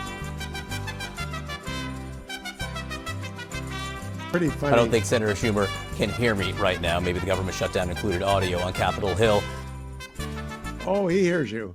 Everybody knows that was my column in Fox News. It's still, it might be on the landing page over at foxnews.com. Bottom line, everybody knows Chuck Schumer shut down the federal government because he's afraid of AOC challenging him in a primary in 4 years. You say, well, that's ridiculous. It is ridiculous. Everybody knows it's ridiculous. Everybody knows it's a Schumer shutdown, but it has real-world consequences, not just for federal employees, but for federal contractors, people who need permits, people who need assistance. Chuck Schumer, do your job and get the resolution passed tomorrow. As you know, I've been talking nonstop shutdown, but some stuff keeps going on, and one of those things is the Supreme Court. And over at the Supreme Court, they've accepted an argument, for example, on whether or not President Trump can fire a Federal Reserve Board member for cause, alleged mortgage fraud. They got lots of cases coming up. And our friend Kristen Wagner, who leads the Alliance Defending Freedom, our favorite legal defense fund in the United States, joins me to let me know what ADF is up to and what they're not up to because of the environment that has been created in the United States after the murder of our friend Charlie Kirk. Kristen, welcome. It's good to see you. How are you, and how goes the good fight that you usually seem to win in front of the 9? Well, we never assume that that's going to happen, but we do have 4 cases before the Supreme Court this term, which is a record for us. But it's also a different year in the sense that it's our 13th year in a row with a case before the court, and it will be the first year that we've actually had to ask rally sponsors not to come outside the court because their safety will be at risk, which makes this very different than any other period where we've been before the court. Well, that is very sad. I understand that the Supreme Court cannot provide perimeter security. My goodness, that would raise lots of First Amendment issues right there. But I know that usually that is a place where both left and right, plaintiff and respondent, always are able to get their word out. Is there a backup indoor secure space where the media can come talk to you after you argue? We are providing different backups to do media and to ensure that the word gets out on what the case is about, because we know that in these cases, which are involving specifically gender identity, free speech, one of our cases, well, 2 of our cases has to do with women's sports, that there will be a lot of manipulation in terms of mischaracterizing what the issues are about. This particular case will be heard on October 7th, and it's called the Childs case. It's about whether licensed counselors can have voluntary counseling conversations with kids who are uncomfortable with their bodies and want to talk and be listened to hopefully grow comfortable and at peace in their bodies. So did you win below or did you lose below on behalf of the licensed therapists and teachers who want to be able to talk to kids? Well, I'm guessing you can probably guess at how that went. A lot of times the court takes these cases in order to fix what happened below. And so we did lose on this case below. It's in the 10th Circuit. We have a long history with the state of Colorado, and this is just one more chapter in that history. Is that circuit never going to, is it the new 9th Circuit? You know, 9th Circuit used to be predictable, but the 10th Circuit used to be kind of normal when Judge McConnell and a few others were on it. It's deeply disturbing what's happening there, and especially in Colorado. Again, what's important about this case is that it is involving counseling conversations, just listening and talking to kids. That's it, just hearing them out and helping them grow at peace with their body and realigning their identity with their God-given sex. And Colorado has a one-way ratchet that says you can't have those conversations. You can't help a child achieve their goal. Instead, you have to read from the state's talking points. And in fact, the law actually says that the counselors can have these conversations with kids if they transition those kids, if they affirm that they are born in the wrong body. And that's not even supported by the science. We know from the Scarametti I've been going decision, to the Colorado Supreme for Court 25 decision. years. A quarter century of going to Colorado, and it's gone left every year since Bill Owen was governor. And I don't know why, but it's because the Californians, where it became too expensive, moved to Colorado and brought their politics with them. Good luck on that. Are you going to argue that one, Kristen Wagoner? Oh, I wish, but no. Jim Campbell's going to argue it. He's our Good. head of U.S. Legal now, and we're expecting a victory. It's a pure speech case that involves just government censoring a point of view, which is classic viewpoint discrimination. Now, I have to ask you, because I had a chance to interview Justice Barrett twice in the last month, in September, and both times we talked about the Smith decision and specifically her concurrence in Fulton versus City of Philadelphia, where she said, hey, basically, I'm paraphrasing here for the benefit of everyone listening, this Smith test has got to go, but we got to replace it with something. Will someone come up with a test, please? And in both cases, at the Nixon Library and on this program, she said, and the scholarship has not yet arrived. Do you guys have scholarship that you're working on to give her a replacement for Smith? We are working on it, and I do think that the strict scrutiny standard is probably the best standard that we have in place, and if courts actually apply it consistent with history and tradition, religious rights will be protected. What we have right now is almost a lemon situation where the court knows that the Smith test doesn't work, that it's not protecting rights, and that it really isn't based in history. And so they're simply ignoring it and sidestepping it, which is what we have seen in a number of cases recently involving religious freedom, is a sidestep or creating an exemption. But again, if the court could just even get back to just applying strict scrutiny and treating religious freedom as a fundamental right as free speech is, those rights would be protected. And that might be the argument to make. I was just surprised at her candor that no one had risen to the challenge yet. And of course, she had to recuse in the Oklahoma case. I am waiting to see what happened. When are the other three coming up, Kristen? Are they in the new year, or are they later in the term? They are in this term. So we have a case called First Choice, which is involving blue state attorneys general that have been harassing pregnancy resource centers by issuing them subpoenas and other using investigatory tools to harass them and try to get their donors, and without any findings of fault or even allegations or complaints filed. So the court's going to hear that case hopefully in December is what we're told. And actually we have bipartisan support, cross ideological lines, even the ACLU supporting that case, because we have seen subpoena power be used in oppressive ways that force people to not be able to get into federal court to adjudicate their federal claims. So the other cases that we have are likely to be argued in January, and those are two women's sports cases. As you know, a majority of states have passed laws to protect women's sports and say that states can essentially make sex-based distinctions on athletic teams, and those laws are being challenged by the ACLU. Oh, good luck to you on all those. I want to close with one last question. On the question of courthouse steps communication in an age of crazy people who assassinate people they don't like, is there any conversation with Pam Bondi or with DHS about establishing a free speech zone around the court so that people can enter and leave safely and have their... It's good for the media, it's good for the litigants. Is there any conversation with anyone going on about that? We are having those conversations, and we're hopeful that we will be back in front of the court for the women's sports cases in January.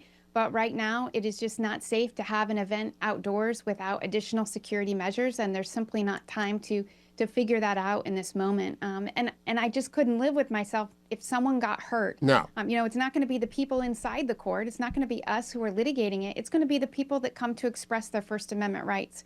So we just need to figure this out and hopefully de-escalate some of this. I mean, we've been receiving all kinds of death threats and other threats personally and to the organization especially over this gender identity issue and post Charlie's tragic assassination.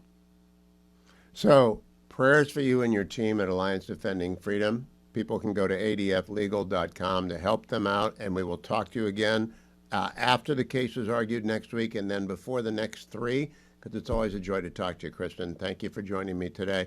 Kristen Wagoner, CEO and President of the Alliance Defending Freedom. Thank you. You ought to be following the Alliance Defending Freedom on X at ADFL Legal. ADL Legal.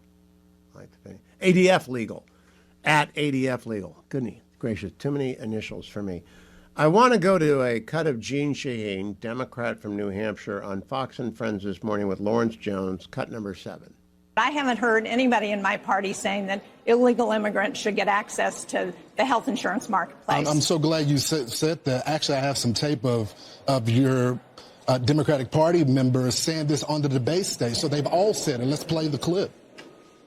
A lot of you have been talking tonight about these government health care plans that you've proposed in one form or another. This is a show of hands question, and hold them up for a moment so people can see.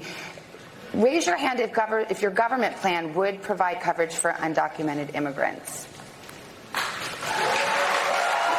Okay. Senator, that's literally every member of your party, from moderate to more progressive, that have said that in the past. Oops. Jeanne Shaheen is staring daggers at Lawrence Jones. Let's go to Mark Wayne Mullen, great senator from Oklahoma, cut number 5.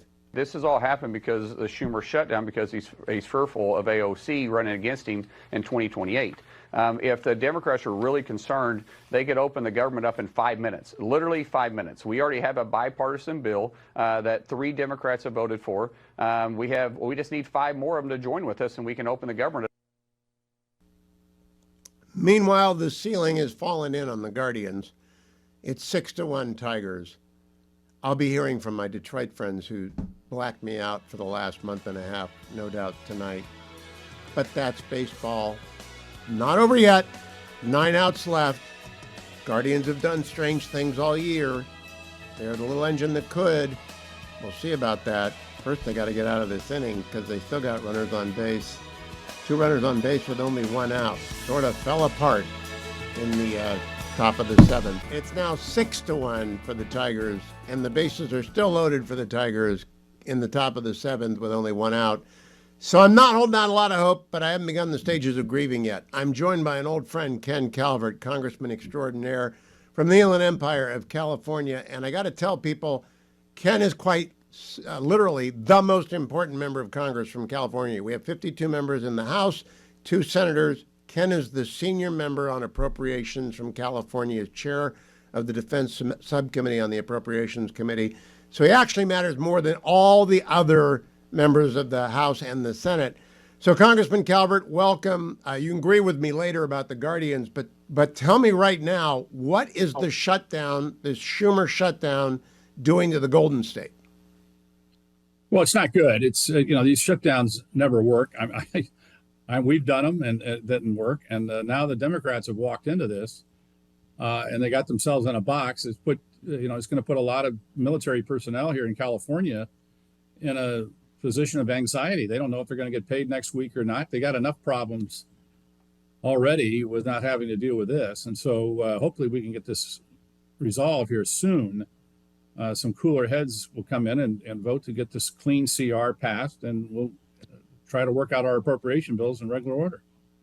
Now, I have talked to Leader Thune of the Senate, Senator Daines, Secretary Burgum today, and I brought you. I asked you to come in so we get a member of the House. You guys did your job. You passed the continuing resolution to keep the government open, but I see all these House Democrats out there thumping their chest. They're scaring Chuck Schumer.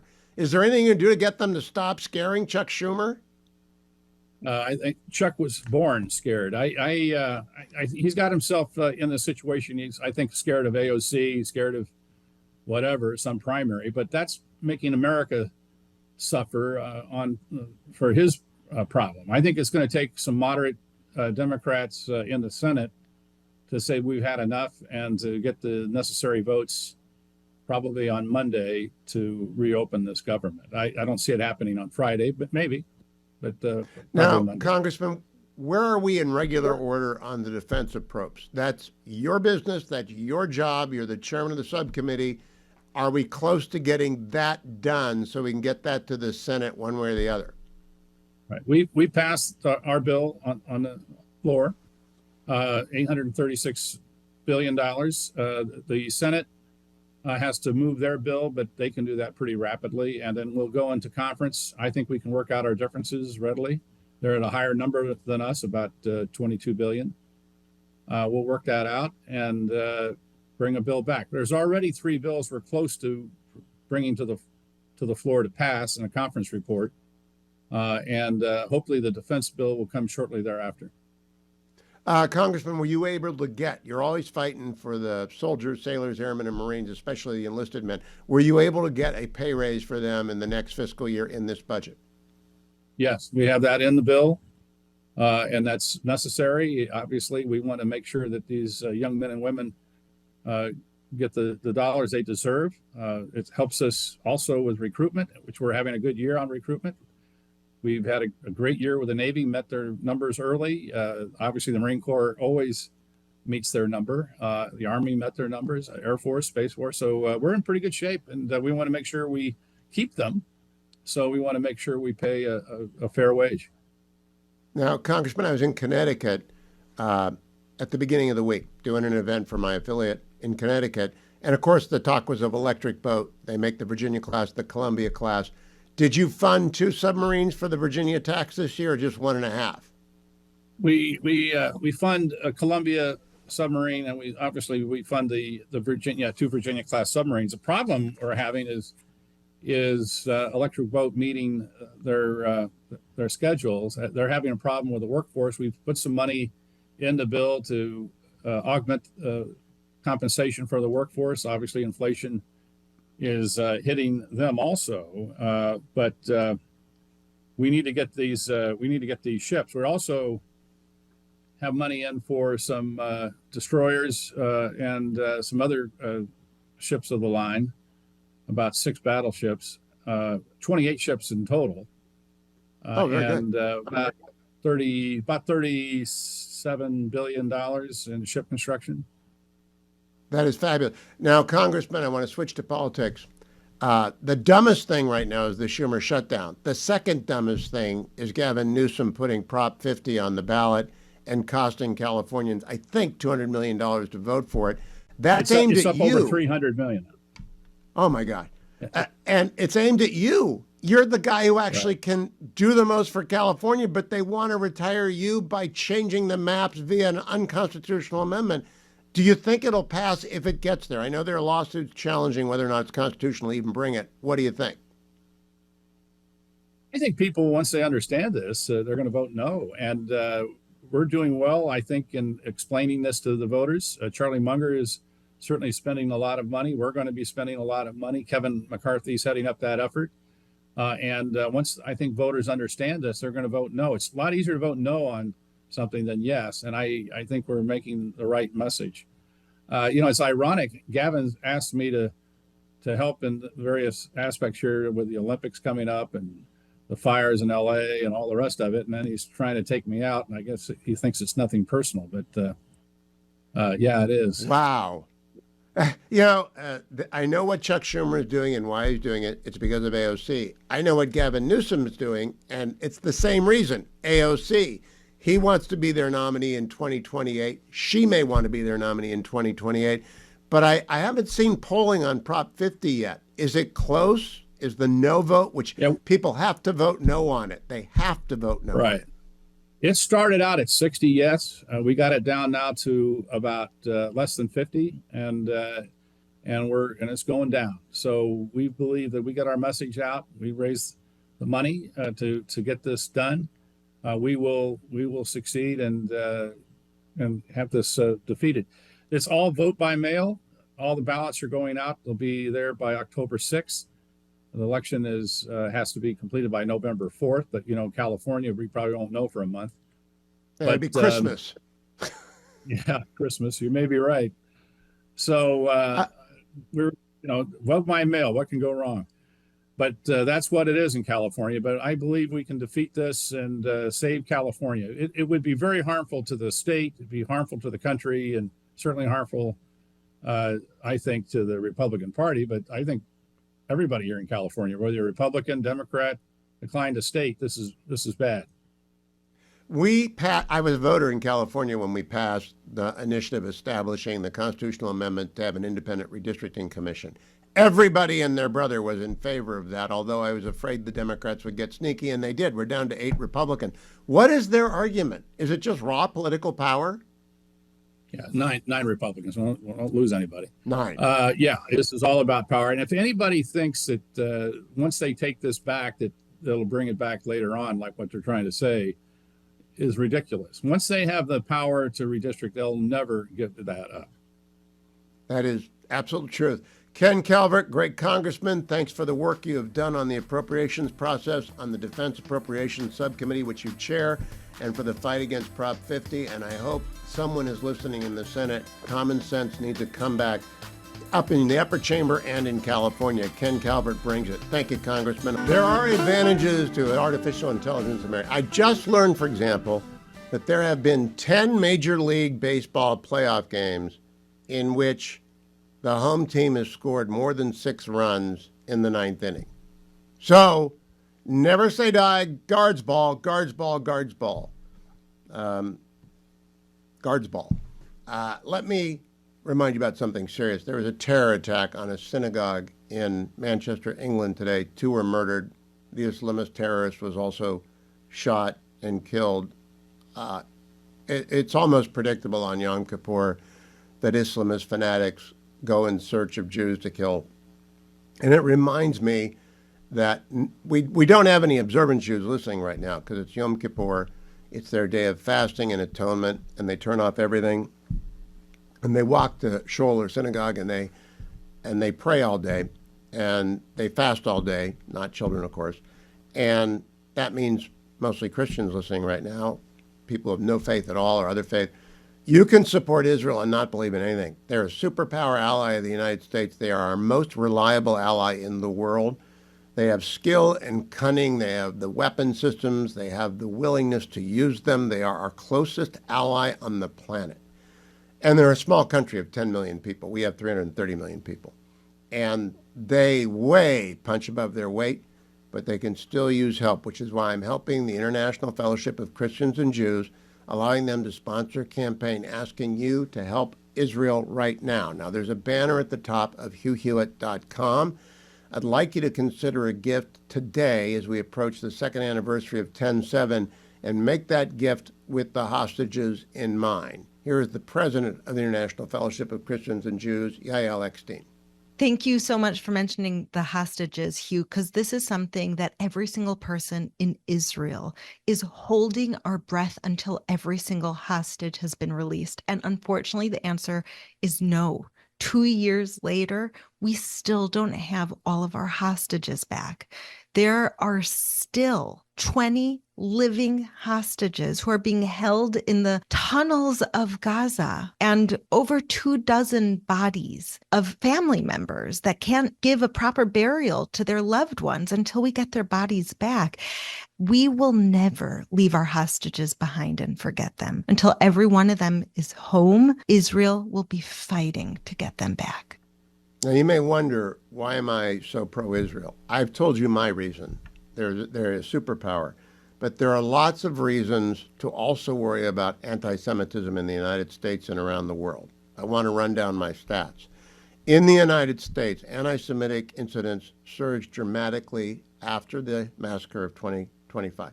ADL reported 2023. ADL reported a 361% rise in the 3 months following the Hamas attack. The American Jewish Committee's 2024 State of Anti-Semitism in America found that 69% of Jewish adults reported experiencing anti-Semitism. It is actually, by far, the most frequently practiced hate crime in the United States. Global anti-Semitism incidents rose by 340% from 2022 to 2024, according to the World Zionist Organization. Tel Aviv University, great great university, along with Hebrew University in Tel Aviv. They are the greatest universities in Israel. Technicon, I think, is there as well. They report the noticeable increase in anti-Semitic incidents in the Western countries over 1 year. Over just 1 year, it's skyrocketing. Now, meanwhile, in the United States, public support is softening for Israel. 53% of United States adults now express an unfavorable view of Israel. That's because our legacy liberal left-wing media has decided to hate on Jews in Israel because they are responding to being attacked by Iran, by the Houthis, from the Hezbollah, and from Hamas, and from terrorists on the West Bank. They actually have a 7-front war, and they've won them all. It's a matter of time till they destroy Hamas, unless Hamas surrenders and Donald Trump has given them a hard deadline. Only 32% of Americans support Israel's war in Gaza. And I don't understand that. What would we do if an attack came over our border from Mexico or Canada? That's not going to happen. But what would we do? We would go and get our people back, and we would conquer the country. And Israel has to do that in Gaza. They have given Hamas 1,000 opportunities to say yes. 60% of voters, according to Quinnipiac, oppose sending more military aid to Israel. That's insane. They are our superpower ally. We have to get out there and tell people the secular case. A lot of religious people support Israel because they're Jewish and they're religious, or they're Christian and they're religious, or they're aware of a higher power and they're religious.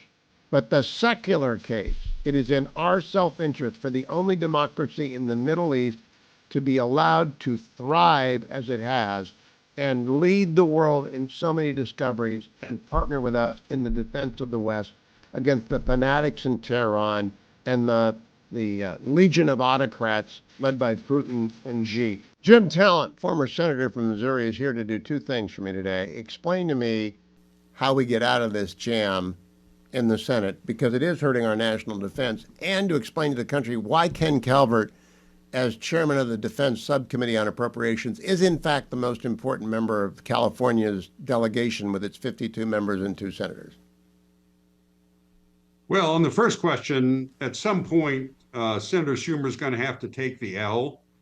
I think on something like this, it's tempting to try and avoid that pain by extending it as long as possible. But if I were him, I'd let Dick Durbin pick up 4 or 5 more Democrats to vote for it. And then at the end of the year, when the Republicans pass some kind of compromise on these Obamacare subsidies, I'd go out and say, well, see, the only reason we were able to get that is because we shut the government down. I think that's probably the best he can do. But this is going to end one way or the other. And I think pretty soon. I mean, it's not going to, probably not on Friday, but I can't see this going on very long. On the second point, now that Nancy Pelosi isn't the speaker anymore, I think you're probably right. I think that Ken, who was a classmate of mine in 1992. Oh, really? Yeah, he was. We were both much younger then. We didn't have any gray hair in those days. I think he probably is the most important, or one of the most important. I'd have to go through the list to see, but yeah, and he does a fantastic job, and it's a great comfort to know he's there. And it's fantastic that we're going to pass an appropriations bill. I was concerned that we'd be under a year-long CR, and as you know, the department can't do new starts. It can't increase buys, for example, of munitions. And so he's doing a great job. Yeah, I was very pleased with the numbers he came up. 1 Columbia class, 2 Virginia class, 32 ships of the line, fighting ships coming out this year. That's very good. Now, going back to the shutdown, this is all because Chuck Schumer is afraid of losing his job. And everybody knows that.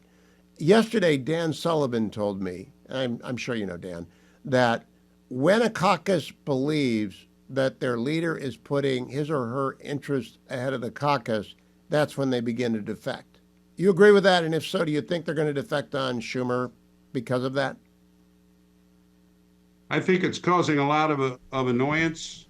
And yeah, I mean, I think at least indirectly, that could be one of the reasons, but they're not going to want to humiliate him publicly. I mean, that just hurts the party and hurts them. So as I said, probably the easiest way out is for several of the retirings and a couple of others just to quietly vote for the cloture motion and to get the CR done and then switch messaging as quickly as possible. Hope that something happens where they can get this off the front pages. By the way, I can't believe Jim, we're gonna, I can't find the names. I've got 55 voted for it. We've got 52 Republicans, one senator from Nevada, John Fetterman and Angus King, the three reasonable. Right. And Jean Shaheen is retiring. Tina Smith is retiring. That's 57. Then we're done. I don't know who else goes for it. Well, oh, you're right, Gary it would Peters. be difficult. Yeah, and or people who aren't up until 2028. I mean, they can find them, and they're going to have to, because this is just going to get worse and worse. And it's not so much the direct pain on people, although that's certainly an issue, particularly for federal employees. It looks dysfunctional.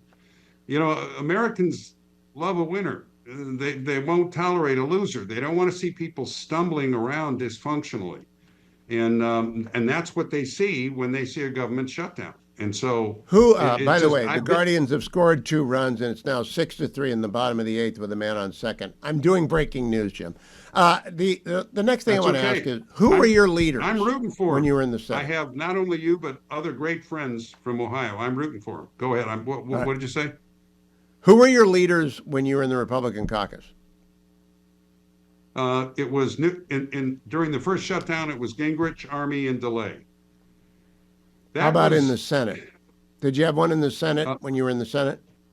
Did not have one when I was in the Senate. And usually, this is also unusual, because usually the drive for this comes out of the House because they're closer to the base. It's an interesting dynamic here. One of the ways you get out of it, if your party controls both the House and the Senate and the presidents of another party, and the drive comes from the House, then the House leaders can get out of it because the Senate leaders will fold out from under them. But in this case, Hakeem Jeffries has gone so far out front that he can't fold either. I mean, these things are never good, but this one was badly mismanaged.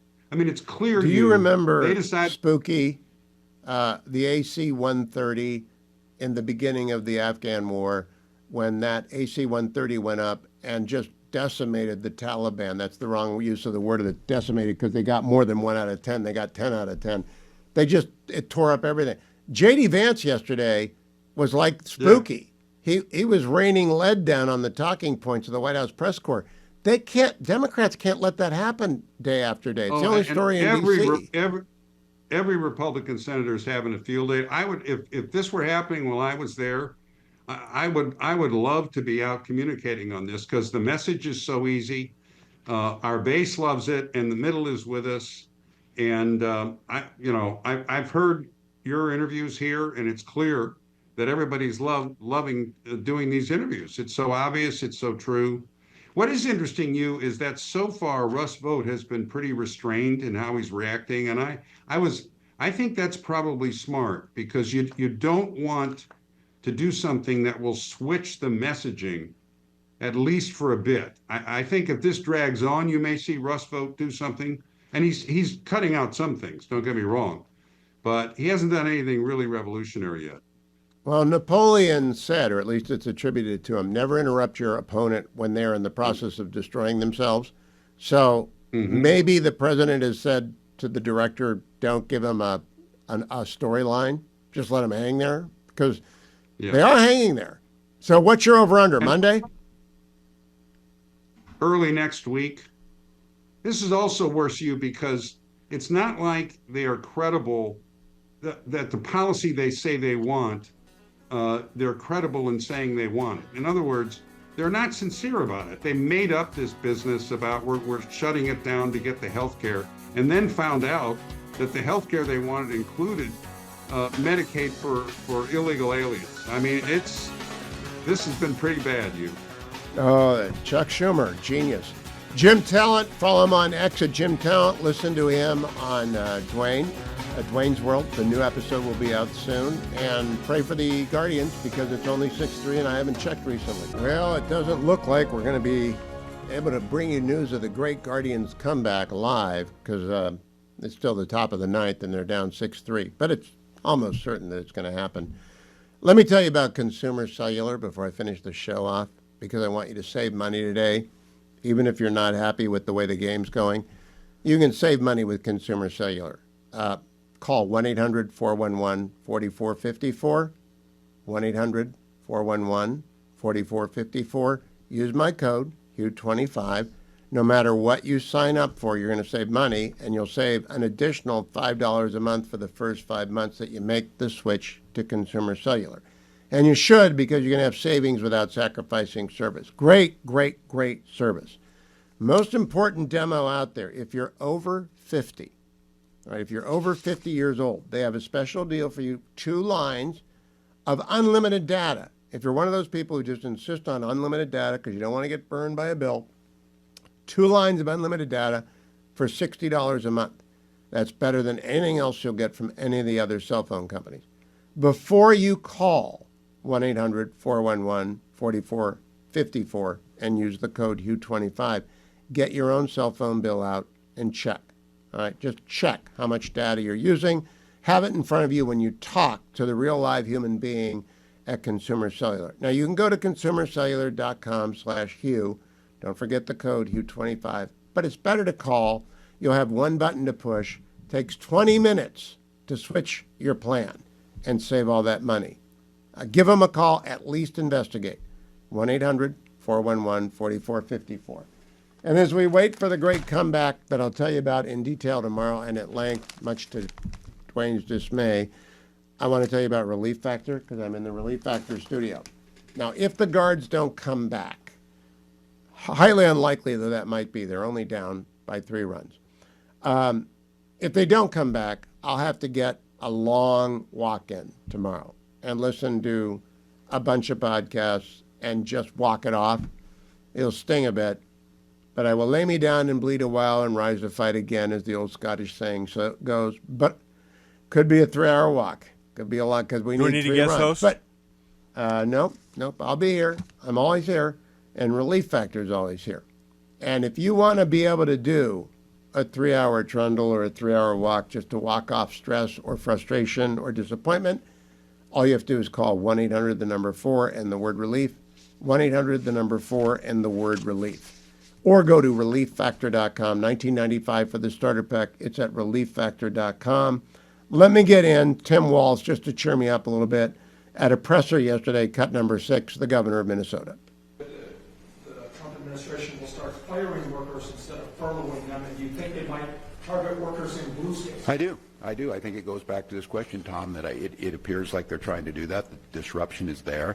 The willingness of the Speaker of the House to blame. I have seen Fox News even correct this issue, that trying to tell the public we're in a massive misinformation campaign. The president himself tweeting out AI videos of fake news reports on health care. This is really dangerous, and it's really hard. And I cannot express to you the concern and the absolute bafflement and fear of our European allies asking me, is this stuff really going on? So yeah, I have a feel that they do that. At least we don't live in Minnesota. Sorry, AM 1280 The Patriot, just had to say that.